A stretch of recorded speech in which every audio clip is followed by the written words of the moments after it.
Hi, good morning, and welcome to God's Grace for Single Mothers.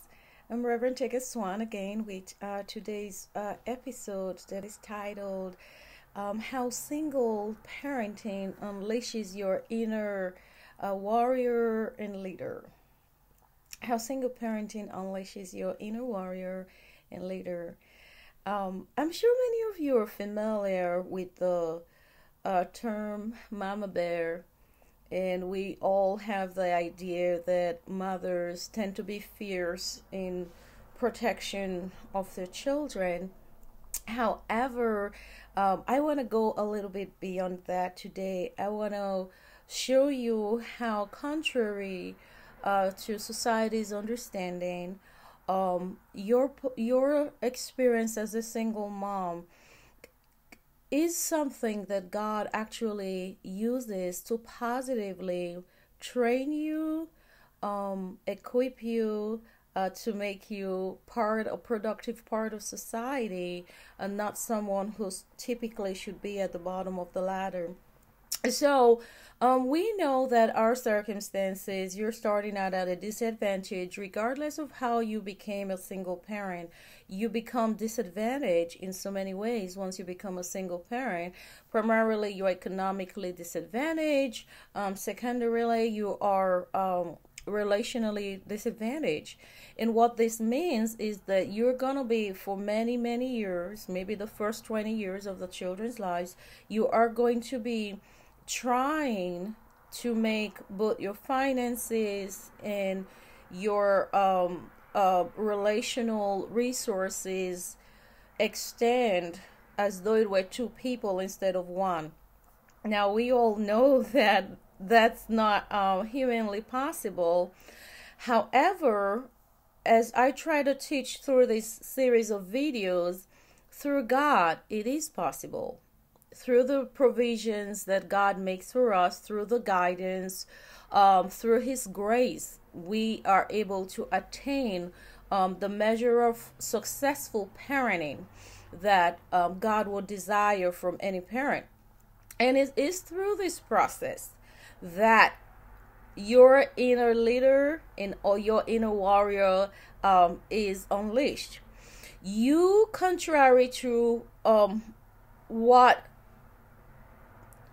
people would have you believe, your ability to successfully learn and successfully exist and provide for and care for your children from a situation of disadvantage rewires your brain in ways that would not have been rewired if you were dealing, in a circumstance of abundance. You're going to have to come up with some ways of keeping your children safe, or drawing boundaries, or functioning as the parent, as the stay-at-home parent, as the working parent, as the disciplinarian, all in one person.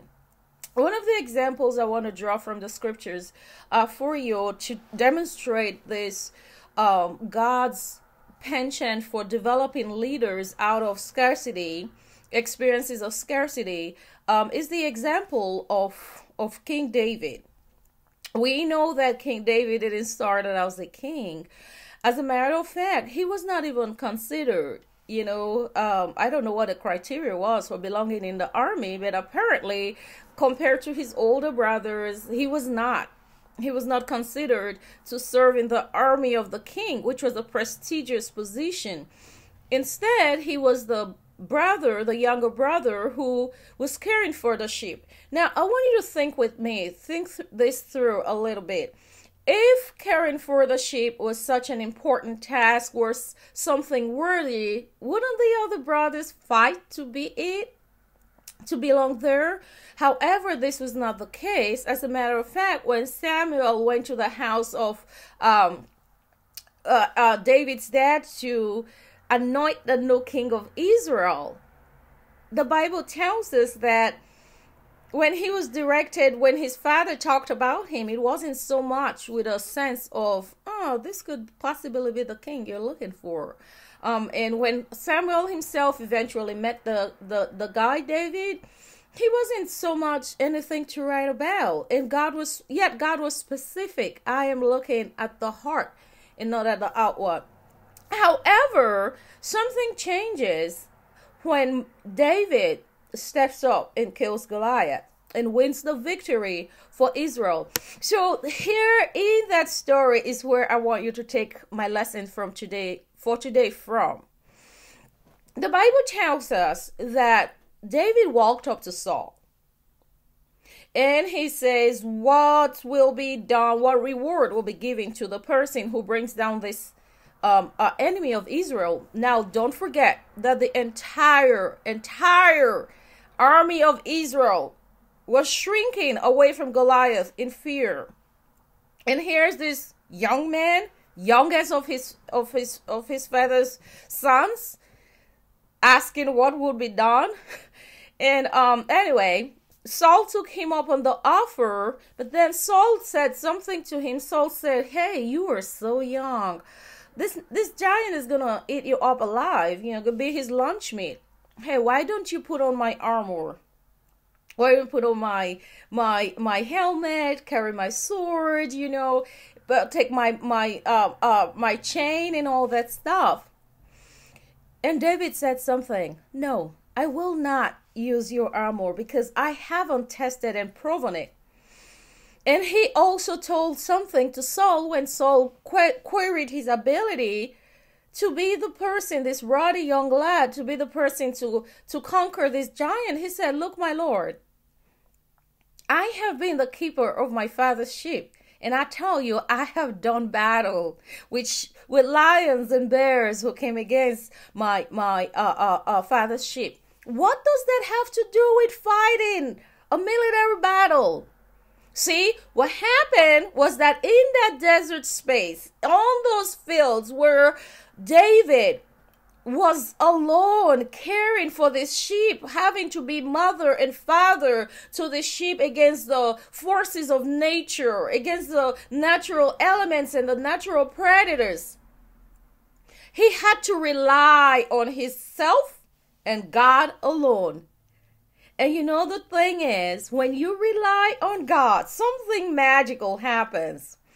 God exposes to you the wisdom that you cannot get when you are dependent on other people and dependent on resources. That is why the scriptures tell us, woe is the person that depends on human resources for victory. Our dependence, our will being forced, like David alone, caring for the sheep out there in the field, being forced by our circumstances to lean on God, to say, God, how am I going to pay these bills this month? How am I going to make this money stretch? How am I going to feed the kids? How am I going to go to work and still be present for my kids in school, from school? How am I going to still have the energy to invest in my children education, to help them, to be present at parent-teacher meetings? How am I going to invest in their overall well-being? How can I even pay for extracurricular activities? How do I balance it all? Lord, this is what my kids need, but how do I make it happen? You're going to God to ask those questions. Is where God starts to give you wisdom that you cannot learn in any university, that no books on earth have been written about. And it is that wisdom, it is in the place of exercising that wisdom that you start to beat the odds, that you start to get creative in godly ways that reveal the wisdom and the sufficiency of God's abundance for his people. And it is with this that you're able to step up and be the woman and the mother that God knows and created you to be. So rather than embracing that fearful picture of single parenting where you are told you're all going to fail, My own experience and the experience of other godly single mothers that I know has been different. We have been in that place with our sheep, our children, in those lonely spots, with just us and God, having to confront bears and lions and doing it by crying to God and saying, God, give us the wisdom that he gave David and the courage that he gave David to confront elements that were bigger than David. And I'll tell you something too. When God does this, he doesn't stop with your children. It kicks you up a notch so that you are able to transfer the concepts you learned from God in these situations of scarcity and hardship. You are able to transfer these concepts into a bigger picture to be able to contribute solutions to community. What does this mean for us as communities where there are single mothers? Is do not despise the place of single mothers in your community, because they are being exposed to challenges that you have never and may never encounter, and they're being exposed to the awesome creative power and wisdom of God to overcome those challenges. I want to share an anecdote with you all before I leave, to just say to us, as communities of single mothers, it's not about you per se. It's about God. It's about God's commitment to the people he has created, to the children of those single mothers. It's about his commitment to see them reflect his image in the world. It is about his relentless commitment to not leave any human being behind. So for us as communities of single mothers, our role is to respect an experience that we could never have firsthand experience of. To rely on the testimony and the witness of the single moms, to see a single mother thriving and to realize that in her thriving, that comes from a secret place with God. To be so attentive to that experience, to ask what you can learn from that, and how what she learns in that secret place can benefit your community. If we do this as communities, then we will lay to death permanently that rhetoric that the children of single parents are failures or they are the problems in society. When we create space to affirm the wisdom and the creativity of God unleashed in the life of single mothers and their children, when we call them to the table and ask their input, because you know what? God certainly saw them through something. Then we are saying they belong, then we're saying they're worthy, and we can start to benefit from their worthiness, and then together we will change that rhetoric. So I want to say to you today, thank you for listening. Single moms, go. Your single parenting is your personal and secret training, leadership training ground, warrior training ground. You have no clue how God is going to use it in the future. You have no clue the places and spaces that the wisdom he's giving you to make it through is going to put you somewhere you didn't expect. But one thing I can be certain is that it will put you somewhere higher. And so don't look down on your situation.